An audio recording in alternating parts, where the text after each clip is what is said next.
Rahasia manajemen keuangan rumah tangga biar nggak tekor terus. Setiap akhir bulan, banyak keluarga yang mengalami situasi serupa. Gaji baru masuk beberapa hari, tapi dompet sudah terasa kempes. Tagihan menumpuk, kebutuhan sehari-hari terus berjalan, dan sisa saldo di rekening seolah menguap begitu saja. Kalau kamu sering merasa tekor sebelum waktunya, bisa jadi ada yang salah dengan cara mengatur keuangan rumah tangga. Manajemen keuangan rumah tangga bukan cuma soal mencatat pengeluaran. Lebih dari itu, ini tentang kesadaran, disiplin, dan strategi cerdas agar keuangan tetap stabil dan bahkan berkembang. Yuk, kita kupas tuntas rahasia manajemen keuangan rumah tangga agar kamu bisa bilang selamat tinggal pada istilah tekor terus. Sodo, sidlamo wande onda snadke. 1. Kenali arus kas. Jangan cuma tahu. Gaji masuk langkah pertama dalam manajemen keuangan rumah tangga adalah mengetahui secara detail arus kas keluarga. Dari mana uang datang dan kemana uang pergi. Banyak orang hanya fokus pada penghasilan, gaji, suami, istri, atau tambahan dari usaha sampingan, tanpa benar-benar mencermati kemana uang itu mengalir. Tips: buat catatan bulanan pemasukan dan pengeluaran. Gunakan aplikasi keuangan atau cukup dengan Excel.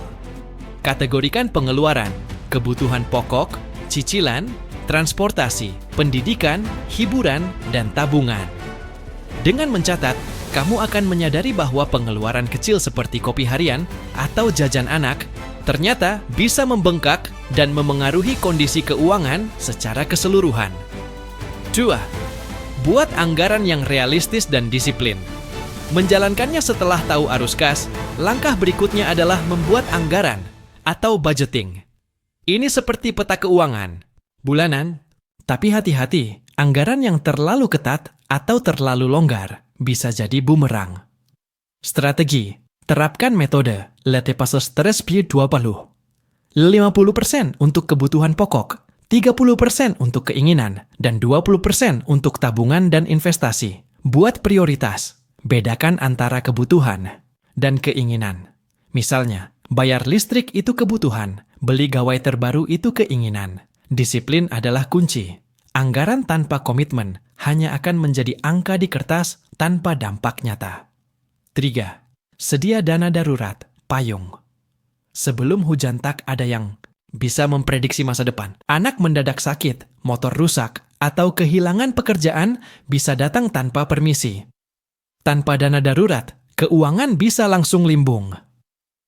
Rekomendasi: sisihkan minimal 10% dari penghasilan bulanan untuk dana darurat. Idealnya, dana darurat minimal 3,6 kali pengeluaran bulanan. Simpan di rekening terpisah agar tidak mudah diambil. Dana darurat adalah pelindung dari utang tak perlu. Jadi, ini wajib masuk daftar prioritas keuangan rumah tangga. 4. Hindari gaya hidup konsumtif. Salah satu penyebab keuangan tekor adalah gaya hidup konsumtif. Belanja demi gengsi, ikut-ikutan tren, atau mudah tergoda diskon dan cicilan 0%. Taktik: menghindari. Tahan keinginan selama 3 hari sebelum membeli sesuatu. Kalau setelah itu masih merasa butuh, barulah beli. Kurangi frekuensi nongkrong atau belanja online impulsif. Fokus pada kebutuhan jangka panjang, bukan kepuasan sesaat. Ingat, tidak semua diskon adalah kebutuhan. Jangan sampai kantong jebol gara-gara FOMO, fear of missing out. Rokisakongs. Berinvestasi, bukan sekadar menabung-menabung itu penting, tapi investasi jauh lebih strategis. Tabungan hanya menyimpan uang, tapi investasi membuat uang berkembang. Jenis investasi ramah keluarga, reksadana. Cocok untuk pemula, bisa mulai dari 100.000 tanta. Emas, relatif stabil, baik untuk jangka menengah panjang. Saham atau obligasi. Jika sudah lebih paham, ini bisa jadi pilihan cerdas. Pastikan kamu belajar dulu sebelum berinvestasi. Banyak platform online yang menyediakan edukasi gratis dan mudah dimengerti. Skeko.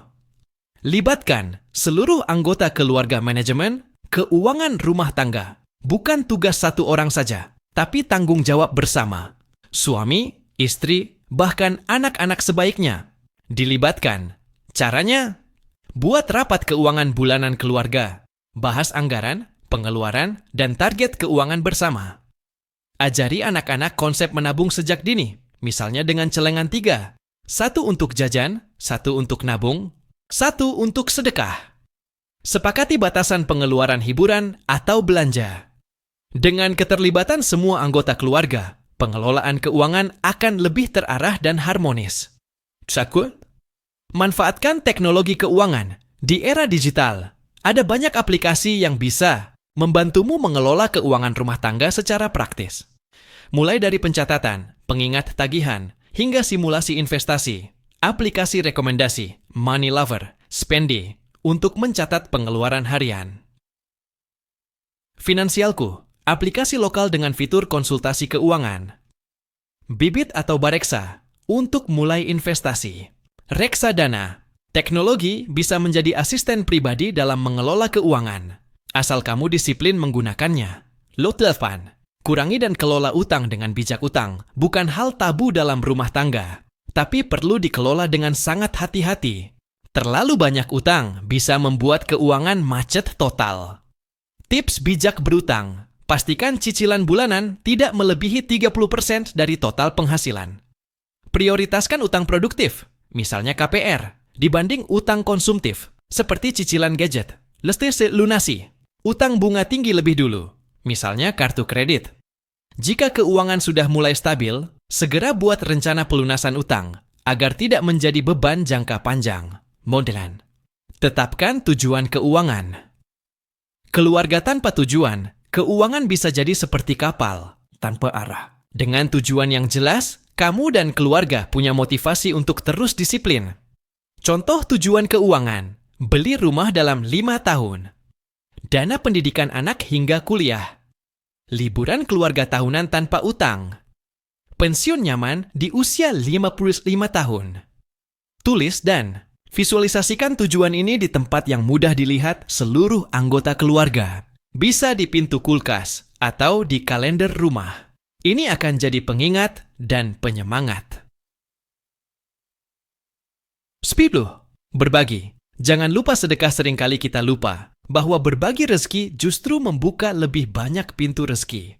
Dalam konteks manajemen keuangan rumah tangga, sedekah adalah bentuk rasa syukur dan pengingat untuk tidak serakah. Manfaat sedekah membuat hati lebih tenang, menghindarkan dari sifat materialistis, membuka jalan rezeki secara tak terduga.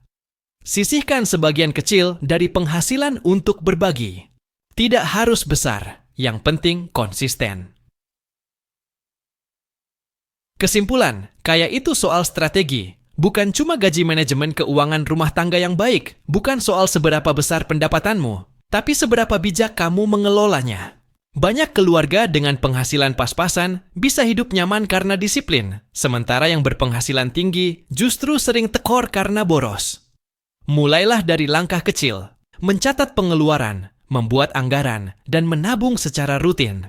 Libatkan keluarga, gunakan teknologi, dan tetapkan tujuan jangka panjang. Dengan strategi yang tepat, kamu bisa mengucapkan selamat tinggal pada drama keuangan dan menyambut masa depan finansial yang lebih cerah. Terima kasih sudah nonton.